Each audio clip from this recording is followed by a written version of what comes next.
Ladies and gentlemen, the secret word tonight is floor. F-L-O-O-R.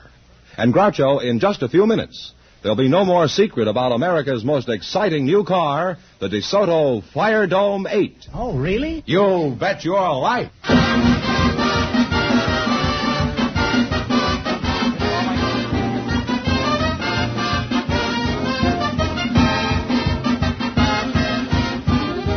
More than 3,000 DeSoto Plymouth dealers of America present Groucho Marx in You Bet Your Life, the comedy quiz series produced and transcribed from Hollywood.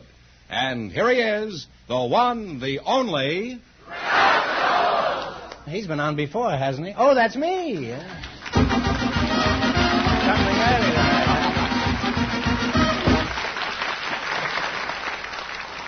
Well, here I am again with $1,500 for one of our couples. Well, Groucho, we asked for men with unusual occupations tonight, and just before we went on the air, our studio audience selected Mr. James McClellan. His partner is a housewife from the studio audience, Mrs. Peggy Nagel. And here they are. Folks, come on in here and meet Groucho Marx. Welcome for the DeSoto Plymouth dealers, and don't forget, in just a few minutes, we'll hear all about America's most exciting new car, the DeSoto Fire Dome 8. Now, if you say the secret word, you divide $100. It's a common word, something you see every day.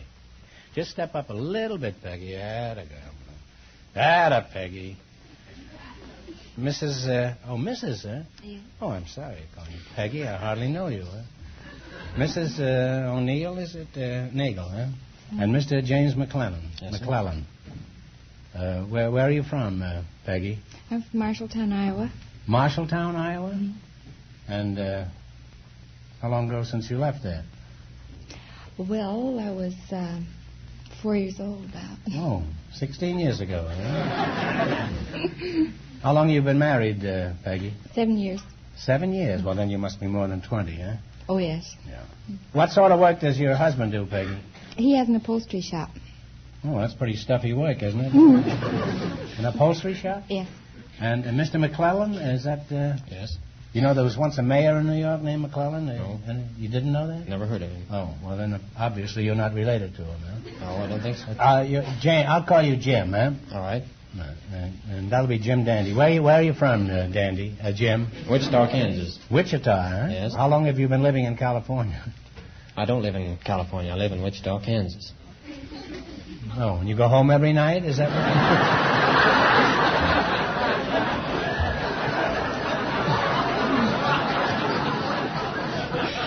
Take the Wilshire bus right out Glendale. Well, what are you doing out here, Jim? Is this a pleasure trip? No, I came out here to get on this program. Well, then it certainly isn't a pleasure trip. It's a long way from Kansas. What made you think you'd be on the show after you got here? I wasn't sure I would be. This is the 6th time I've come out here to try to get on the show. 6th time you've Yes. been out here? My sponsors come out in Detroit 7 times trying to get me off the show. Well, this is indeed flattering to have you spend all that time and money just to be on the show. And for all you know, you might wind up in Grant's Tomb with $12.50. That's a nice prospect facing a man. How much have you spent just to be on this show? And invested, I mean. No, I haven't spent anything. I come out here free on the Union Pacific Railroad.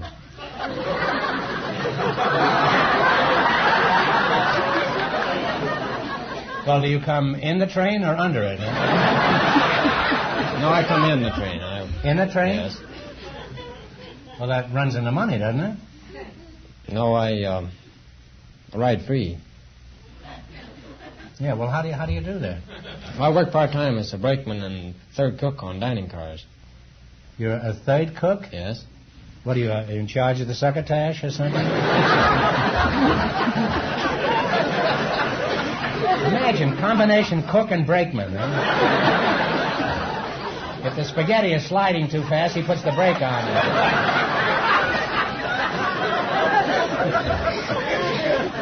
Did you ever serve brake lining instead of cornbread? No. Well, I don't understand. What do? You ride in the back in the caboose and then you run forward if they have to make something? What's the difference between a third cook and a first cook? Well, the first cook is the last cook to get up in the morning. The third cook is the first cook to get up in the morning. The first cook is the first cook to go to bed at night. And the third cook is the last cook to go to bed at night. Well, here we are, back with Abbott and Costello.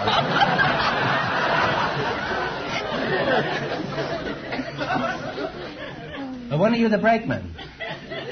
Oh, about in the fall part of the year.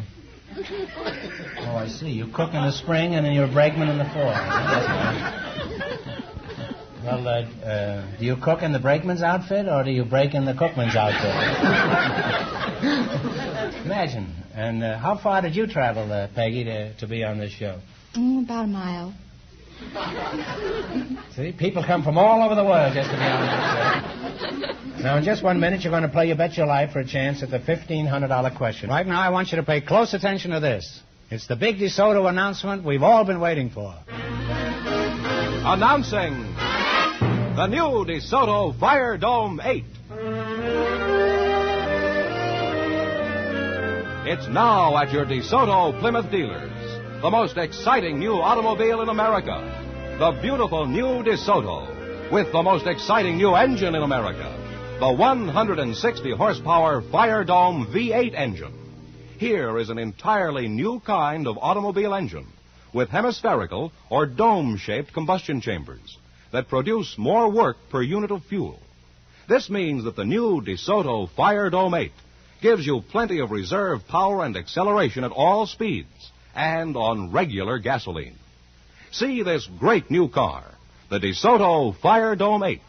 Stop at your DeSoto Plymouth dealers tomorrow and try it from behind the wheel. The new 160 horsepower DeSoto Fire Dome 8.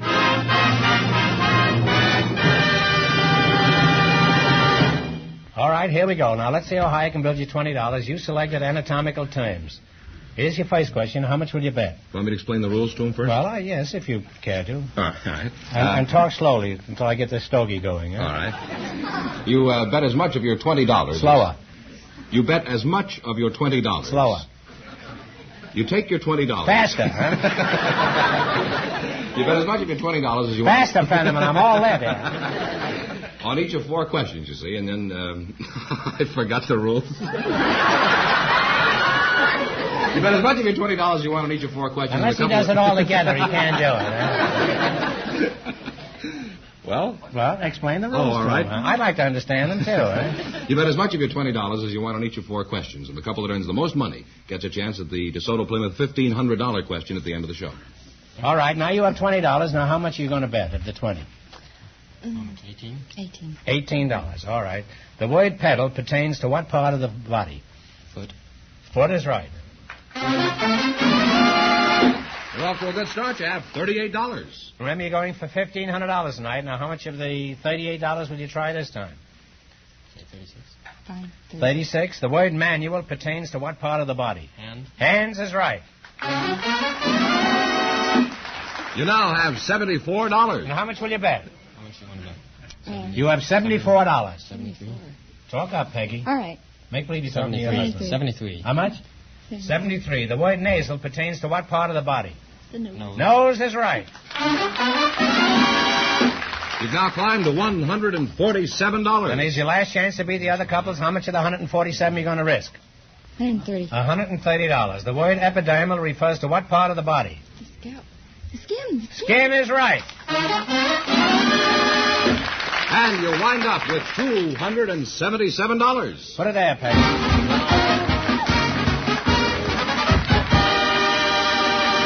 Thanks and good luck from the DeSoto Plymouth Dealers of America. We have a boarding housekeeper and a husband from the audience, Groucho. Mrs. Ann Berner and Mr. Charles Hurtleston. Come in here and meet Groucho Marx. Well, welcome to You Bet Your Life. Say the secret word and divide $100. It's a common word, something you see every day. Mrs. Ann Berner and Charles Hurtleston. Mrs. Ann Berner, you're the boarding housekeeper, I presume, eh? Yes. Where are you from, Ann? Atlanta, Georgia. Atlanta? Oh, are you married, Ann? Yes, I am. You are, huh? How long have you been married? 5 years. 5 years, huh? You, are you the husband, Mr. Hurtleston? I'm a husband, not her husband. Well, don't come running to me with your problem. Where are you from, Charlie? You're a fine-looking young fella. I'm from Fort Worth, Texas. Oh. Are all the young fellas down there as handsome as you are, Charlie? Well, I don't know. How long have you been married? 15 months. Meet her, was she from Dallas? No, that's our nicest suburb. I thought Neiman Marcus was the suburb of Fort Worth. Now, Mrs. Burney, you operate a boarding house. I do. What's the name of this place? It's the New Hampshire house. This is in Vermont? No, it's on New Hampshire Avenue. Oh, here locally, huh? Yes. Well, what kind of a boarding house is it? It's Some of our listeners may be interested, you know. It's a theatrical... Pretty hungry-looking crowd out there tonight. It's a theatrical boarding house. Oh, theatrical boarding house? Oh, you save a lot of hams there, huh? You have to be in some end of show business to get in. Yeah. Well, I'm in the end of show business. About to shove me out of the whole thing. I used to play one end of a horse in vaudeville. Would that qualify me? Now, how large a place is this birdcage that you operate? 6 rooms. 26 rooms? Yes. Show people a big appetite, you know. How big are the helpings at your place? Oh, you can have as much as you want, and then if you want a second helping, we'll even give you the second steak if you want it. That's most generous of you, Mrs. Burney. Because it only costs 60 cents to buy a steak today, the way I buy them. Well, are you in close contact with a veterinary? Where you...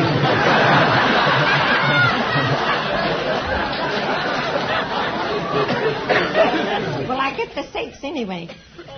I'll say you get them anyway. Now, you're going to play You Bet Your Life. You beat our other couples, and you'll get a chance at the $1,500 question. I can't tell you how much you have to win, but George is going to remind our listeners. The housewife and the railroad cook won $277, and the secret word is floor. By the way, I understand, before I proceed with this, I understand your old quizmaster is on the cover of this week's parade. That's the Sunday Picture magazine. Just thought I'd warn you so you can hide it from the children. Here we go. Let's see how high I can build you $20. You selected songs about water as your category. Here's your first question. How much will you bet? You have $20. $15. $15. Here's your first question.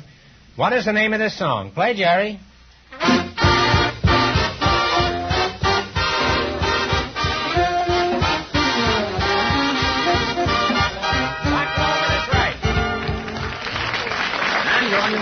$35. Now you're going for $1,500 tonight. How much of the $35 will you bet? 20. 20? Mm-hmm. Give me the title of this song. Okay, Jerry.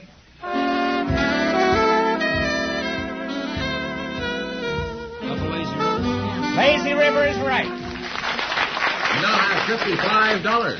How much you going to bet? 50. Yeah. $50. All right. Play, Jerry. Let's have the music.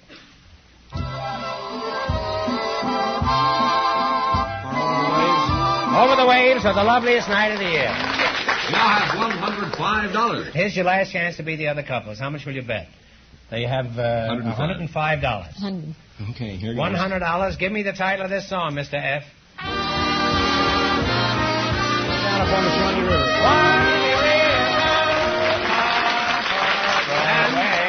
You wind up with $205. Thanks and good luck from the DeSoto Plymouth dealers. Put it there, sir.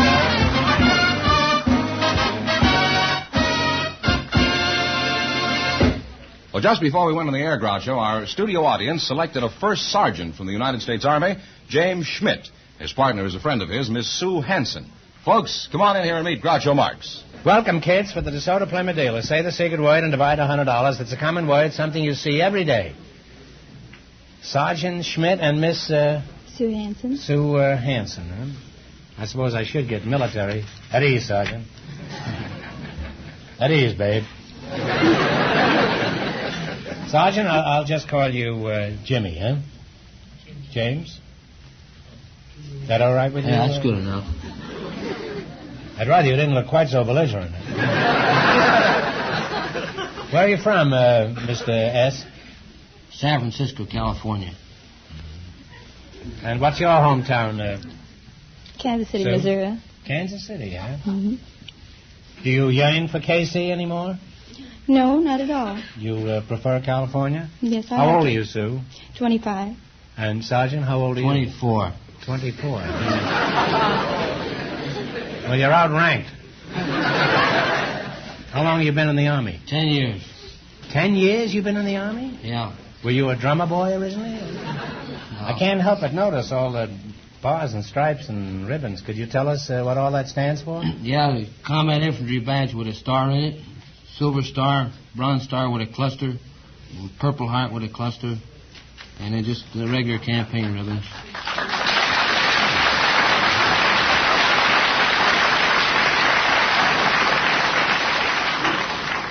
Quite a hero, huh? Where did you get all those things? You must have been in the last war, huh? Yeah. Have you ever thought of leaving the Army and running for president? Other people have that in mind, Jimmy. I understand you're a friend of the sergeant here, Sue. Is that right? How good a friend are you, Sue? Well, we're engaged. You contemplate matrimony with this gent here?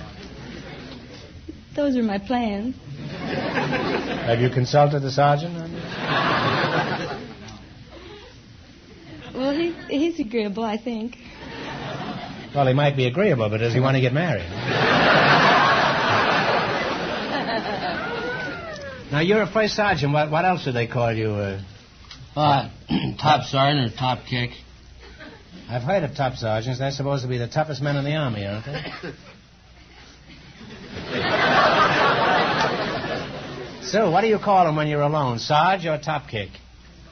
I don't call him Top Kick or Sarge. What do you call him? Well, I know, it's kind of... Honey Pot? Honey Pot?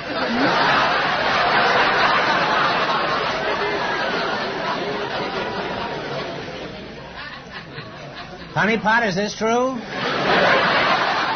Answer in the name of Ulysses S. Grant. I guess it is. Those dames, they whittle everybody down to their size. Do you like it when she calls you Honey Pot, Sarge? I guess I do. Attention, all privates in Sergeant Schmidt's company. He wants you to call him Honey Pot.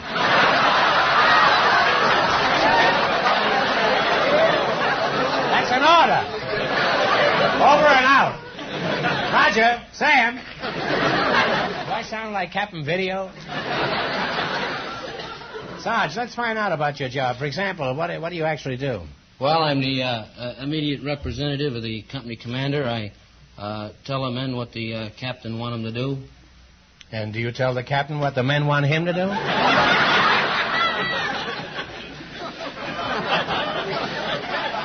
In other words, you're the boss man, huh? And if a man doesn't do his job right, you fire him. Is that right? There's no such thing as firing in the Army. And why do they have all those guns and bullets? Well, what are some of your duties specifically? Well, I maintain the duty roster and see that all the details are shared equally. Oh, that's a pretty responsible job. Are you sure that all the men share alike in the work Yes, sir, details? they're all shared alike. Mm-hmm. Well, for example, when they're painting the barracks, does the general wield the brush like the other men? No. And you call that sharing the work, eh? Can't you ask the captain to fire the general? Captains don't fire generals. That's not true. I know an ex-artillery captain from Missouri who fired a general.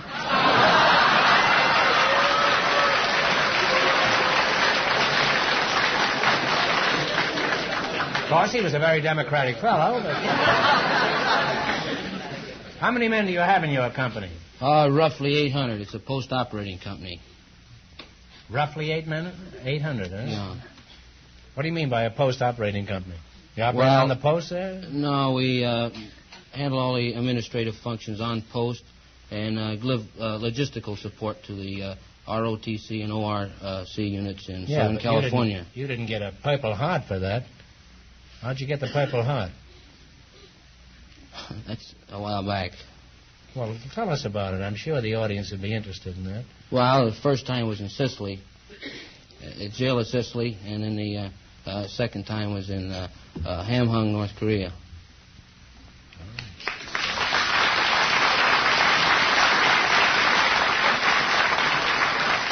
It's always that way. The bigger the hero they are, the more modest they are. Well, Sarge, I imagine you must have had some strange experiences in the service. Can you think of any that you could tell? Well, I never had any strange ones. I had kind of an embarrassing one, though. When I first went in the Army, I was kind of a big guy, and we were over in North Africa getting ready to go to Sicily. Well, I was a corporal at the time. I was 14. So my mom wrote a letter to the old man, and she What do you told... mean the old man? Your father? No, the company commander. Oh, the CO, huh? Yeah. So, who was the old man, remember? Geez, I forgot his name. It's just as well, I guess. Well, anyway, she wanted me to come home. Thought I was not old enough to be over there. Well, that's absurd. You were 14. So it kind of got out in the company, and, being a squad leader, and I had told everybody I was 20, it was kind of embarrassing when they found out. And what did the CO do? Did he holler when he heard about it? Well, he didn't like it. That's the understatement of the week. Have you any idea, Sue, what your life would be like if you were married a first sergeant? For example, Sarge, what time do you start to work in the morning? Well, I generally get up about 5 and fall out for reveille at 5:30. Why don't you get up the same as everybody else, huh? Don't you ever hurt yourself falling out in the morning? Would you be willing to get up at 5 in the morning, 5:30, and make coffee for a sergeant here? Well, I thought perhaps I could make it the night before, and then he could warm it up in the morning. How do you like it? They're not even married yet, and she's figured out how they're going to make the coffee. Sarge, my advice is after you're married, go over the hill. By the time you get home, she'll make it hot for you. Well, you're a charming couple, and I wish you both the best of luck, and I hope you wind up as a general and eventually run for president. Now you're going to play your bet your life for a chance at the DeSoto Plymouth $1,500 question. You run your $20 into more than our other couples. I can't tell you how much you have to win, but George is going to remind our listeners. The housewife and the railroad cook lead with $277. And here we go. This is Famous Lovers of Fact and Fiction. Now you have $20. Here's your first question. How much will you bet? $19.99. $19.99. That's right. She's a very cautious girl and wants a nest egg, that's all. All right, here we go. Prince Albert was proposed to by a famous queen. What was her name? Think real hard. Talk it over, and if you don't know, make a guess. Prince Albert. Huh? Prince Albert. Prince Albert was proposed to by a famous queen. What was her name? Not Elizabeth. Josephine. Oh, I'm sorry. Queen Victoria. Victoria. Gee, you have 1 cent. That's really better. You're going to bet all of it? All right, remember you're going for $1,500 tonight. You're going to bet the whole cent. On your second question. Roxanne was loved by a long-nosed swordsman and a poet. They made a movie about her. What was his name? Cyrano de Bergerac. Cyrano de Bergerac. You now have 2 cents. Fenneman, keep your 2 cents out of this, will you? Here's your third question. How much of the 2 cents are you going to risk? All of it. All of it? Elizabeth Barrett was in love with a famous poet. What was his name? Browning. Browning is right. What's that first one? You now have nervous, huh? 4 cents. Now you got 4 cents. Now, how much you going to bet? All of it. All of it. She's real bright. The first one was just confusion. I think she had stage fright. You're going to bet the whole 4 cents. In the ballad, Frankie shot her lover. What was his name? Johnny. Johnny is right. Well, I wind up with 8 cents. I can figure that out, too, buddy. I'm as sharp as you are. Well, we'll give you one more question. Answer it correctly, and we'll see that you don't leave here with less than $25.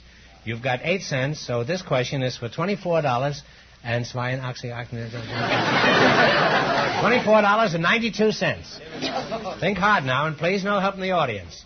What kind of fruit grows on a cherry tree? Cherry. Cherries is right. Put it there, Sue. Put it there, Sarge.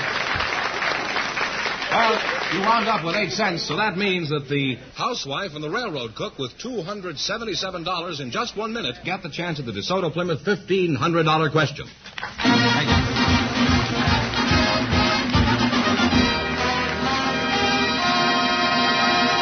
Thanks and good luck from the DeSoto Plymouth dealers.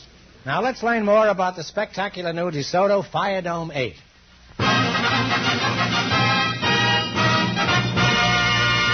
It's here, the exciting new DeSoto Fire Dome 8 with power steering, one of the most remarkable advancements in automobile history.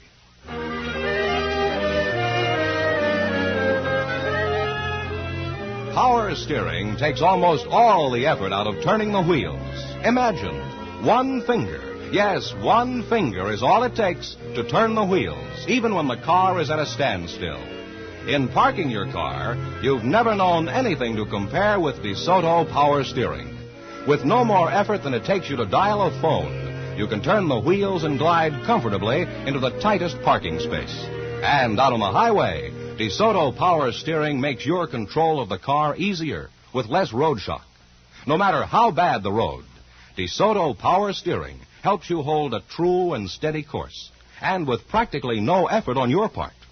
DeSoto power steering. Never has there been a more brilliant advance in making it easier, safer for everyone to handle a car.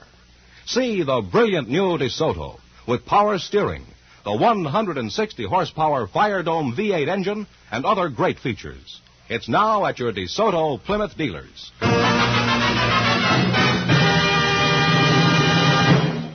And now here's the housewife and the railroad cook, all set for the $1,500 DeSoto Plymouth question, Groucho. Now, we would go for $1,500. I'll give you 15 seconds to decide on a single answer between you. Think carefully, and please no help from the audience. Are you ready? Mm-hmm.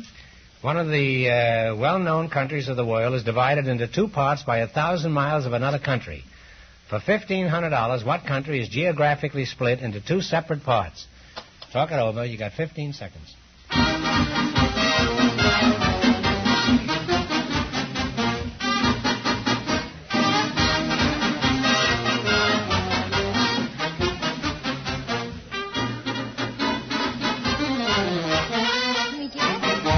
Well, of course you can guess. Russia? No, I'm sorry. The correct answer is Pakistan. It is divided by 1,000 miles of the Republic of India territory. So that means the big question next week will be worth $2,000. Well, you lost the big money, but you won quite a lot in the quiz. How much? $277 in the Well, quiz. that's not too bad. Congratulations and thanks to both of you and to all of our contestants on the show tonight.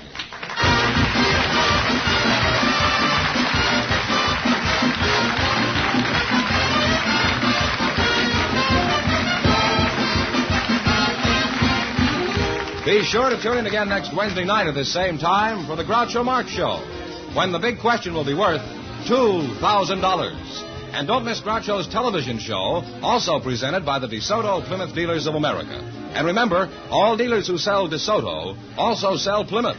Two great cars, both products of the Chrysler Corporation. And when you drive in, tell them Groucho sent you. Good night, folks, and remember, see the DeSoto Fire Dome 8 tomorrow.